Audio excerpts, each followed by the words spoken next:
এখানে বিষয়টা হইল, প্রিয় দর্শক কথাগুলি শুনেন, পরে আমি কিছু কথা বলবো। দেখতে পাচ্ছি কৃষকের যে অবস্থাটা আমাদের এই এলাকায়, কিন্তু আগাম বন্যা আসার কারণে বিয়ার 28 ধান মানুষ রোপণ করে।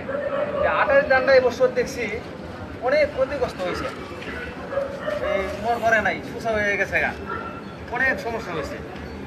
এরপরে আসা হয়েছে আবার হানি আসার কারণে আগাম বন্যার কারণে অনেকেই জমি কাটতে পারছে না, অনেকেই কাটছে, অনেক খরচ করে ক্ষেত কাটছে।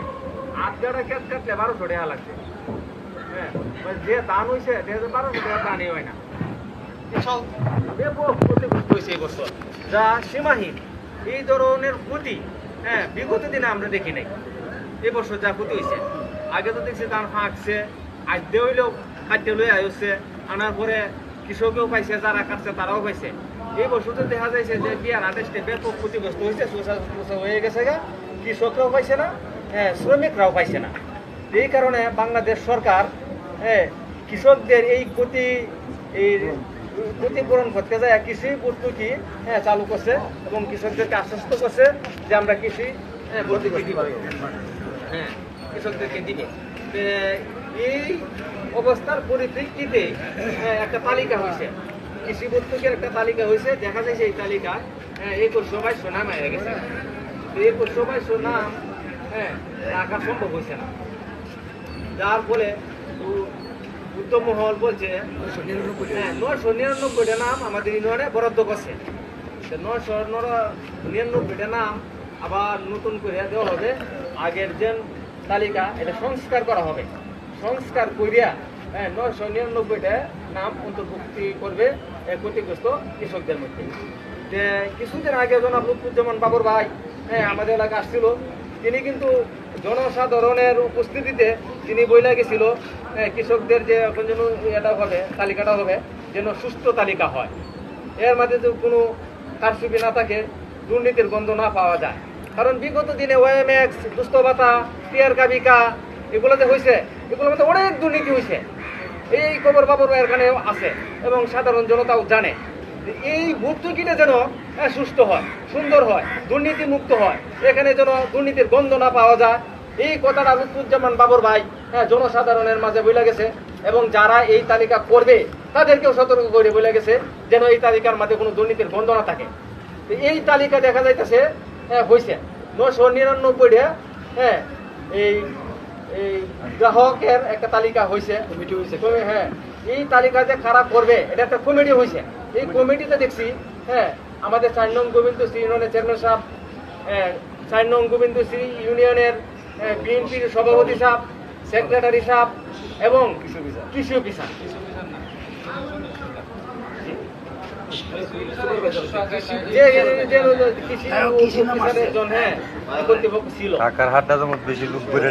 এরা যে এই তালিকাটা যে করছে, এই তালিকাটা প্রকাশ পাইছে, এই তালিকা অনেকেই বাড়িতে যায় দেখতেছে, আমরা মোটামুটি দেখছি। এই তালিকার মধ্যে ব্যাপক দুর্নীতি হয়েছে, ব্যাপক অনিয়ম হয়েছে। লুৎফুজ্জামান বাবর ভাই এই বিষয়ে বলে যাইবার পরও ব্যাপক দুর্নীতি হয়েছে। এই ওরা জনাব লুৎফুজ্জামান বাবর ভাইকে কোনো পাত্তাই দিছে না, কলঙ্কিত করছে। লুৎফুজ্জামান বাবর ভাইয়ের কোনো কথাই শুনে নাই, লুৎফুজ্জামান বাবর ভাইয়ের কথা অমান্য করে এরা একটা অনিয়ম দুর্নীতিগ্রস্ত মর্মর একটা তালিকা করছে। ওরা দুর্নীতিগ্রস্ত যারা ওই তালিকাটা করছে, ওরা টাকা খায় এই তালিকা করছে না, এই তালিকা করবে কেন? আমি দেখেছি যারা কোনো কালেই গৃহস্থী করে নাই, ওর জীবনে কোনো গৃহস্থী করতে আমরা দেখি নাই, 4 কাটাকে জমা রেখে করতেও দেখি নাই, ওই লোকের নামও আছে। যারা দুর্নীতিগ্রস্ত ক্ষতিগ্রস্ত ওদের নাম আসে নাই, ওদের নাম আসে নাই। যারা জীবনে জমি করে নাই, ওর বাবাও করতে দেখছি না, ওদের নাম আসে। ওদেরকে আমরা দিব, ওএমএক্স দিব, দুস্থ ভাতা দিব, বিভিন্ন পর্যায়ের সরকারি অনুদান আছে, তারা পাবে। আর এই কৃষি ভর্তুকি আসছে শুধু ক্ষতিগ্রস্ত কৃষকদের জন্য, কিন্তু ওরা কৃষকরা পাবে, ক্ষতিগ্রস্ত কৃষকরা পাবে। যারা কৃষক না, যারা জমি করে নাই, তাদের নাম এখানে আসবে কেন? তাদের নাম যে অন্তর্ভুক্তি হয়েছে, ব্যাপক দুর্নীতি হয়েছে, ব্যাপক দুর্নীতি না হলে সব নাম আসবে কেন? এই যে এই তালিকার বিরুদ্ধে আমরা প্রতিবাদ জানাই। এই তালিকা একটা দুর্নীতিগ্রস্ত তালিকা, এই তালিকা আমরা মেনে নিতে পারি না। এই আমরা গোবিন্দশ্রী ইউনিয়নের সাধারণ জনগণ এই তালিকা মেনে নিতে পারে না। এই তালিকা বাবর ভাইয়ের বিরুদ্ধে হয়েছে, বাবর ভাইয়ের কথার বিরুদ্ধে হয়েছে। প্রিয় দর্শক, আসসালামু আলাইকুম। আপনারা এতক্ষণ আমাদের 4 নং গোবিন্দশ্রী ইউনিয়নের একজন সাবেক আহ্বায়ক জনাব নুরুল ইসলাম ভাই, ওনার বক্তব্য আপনারা শুনেছেন। উনি অত্যন্ত সুন্দর বক্তব্য দিয়েছেন। একটা কথা উনি বারবার বলেছেন, সত্য কথা, যেটা 5ই আগস্টের পরে যে আমাদের এখানে কিছু কাবি কাটিয়ারের কাজ আসছিল, সেই কাবি কাটিয়ারের কাজের যে দুর্নীতি, এটা কিন্তু একটা ব্যাপক হারে দুর্নীতি হয়েছিল। আমরা এবং আমি বিশেষ করে বিএনপির জন্য এত পাগল, বলার বাইরে। বিএনপির জন্য আমরা যা ইচ্ছা তা করতে পারি।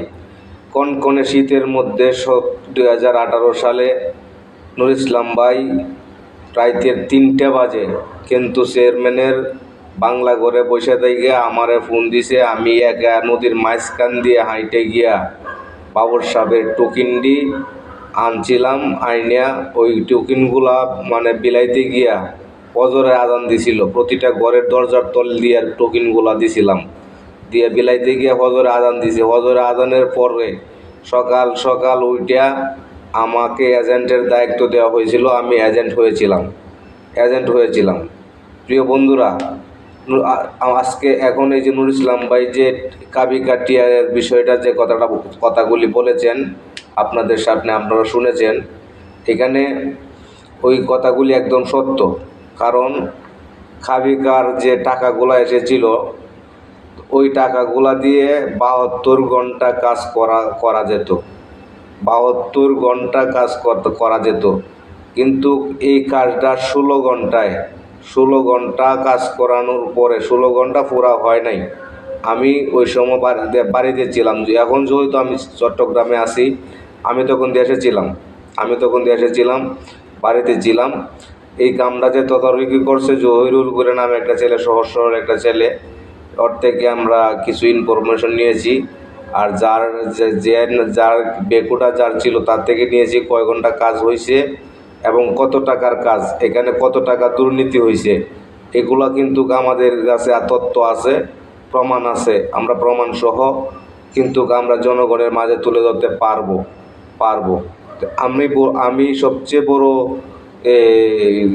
বিষয়টা যেটা বলবো, এই আমাদের মাননীয় সভাপতি জনাব রুকনউদ্দিন জহুরুল ইসলাম রুকন সাহেব, আপনাকে উদ্দেশ্য করে বলবো, আপনি যত তাড়াতাড়ি পারেন কৃষি ভর্তুকি যে কার্ডটা, কৃষি ভর্তুকি যে সমস্যাটা, এই সমস্যাটা আগামী কালকের মধ্যে কিংবা আগামী 2-1 দিনের মধ্যে আপনি এটা আবার গ্রামবাসীকে নিয়ে বইসা এটা সংশোধন করেন।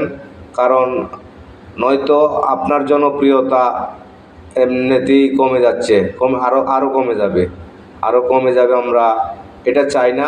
আপনি জনপ্রিয়তা অর্জন করেন, আপনি সম্মানী মানুষ, সম্মানের সাথে আপনি আবার সকল গ্রামবাসীকে নিয়ে, চেয়ারম্যান সাহেব যে আছে না আছে, যারাই আছে আপনার কমিটিতে, যাদেরকে নিয়ে, আপনার ঊর্ধ্বতম কর্মকর্তাদেরকে নিয়ে এই কার্ডগুলি সংশোধন করে আবার নতুন করে এগুলা পরিচালনা করেন। যারা পাওয়ার উপযুক্ত তাদেরকে দেন। এবং নুরুল ইসলাম ভাইয়ের কথা কিন্তু 100% সত্য। প্রিয় দর্শক, আপনারা এ বিষয়ে সতর্ক থাকবেন। এবং আমাদের প্রাণের নেতা জনাব রুদ্দুজ্জামান বাবর ভাইকে বলবো যে আপনি একটু মদন মোহনগঞ্জ কালিয়াজুরির এলাকাবাসীর দিকে এবং নেতা কর্মীদের দিকে সদয় দৃষ্টি রাখবেন। আপনি এত সহজ সরল হলে আপনি কিন্তু আপনার জনপ্রিয়তা হারিয়ে ফেলবেন। কারণ মানুষ উৎপেতে বসে আছে আপনাকে ধ্বংস করার জন্য। আপনাকে ভালোবাসে সব লোকে না, আপনাকে ভালোবাসে সাধারণ লোকে। এই বিষয়ে আপনাকে সতর্ক থাকার জন্য আমি অনুরোধ করছি। ধন্যবাদ। আসসালামু আলাইকুম। 4 নং গোবিন্দশ্রী ইউনিয়ন যুবদল।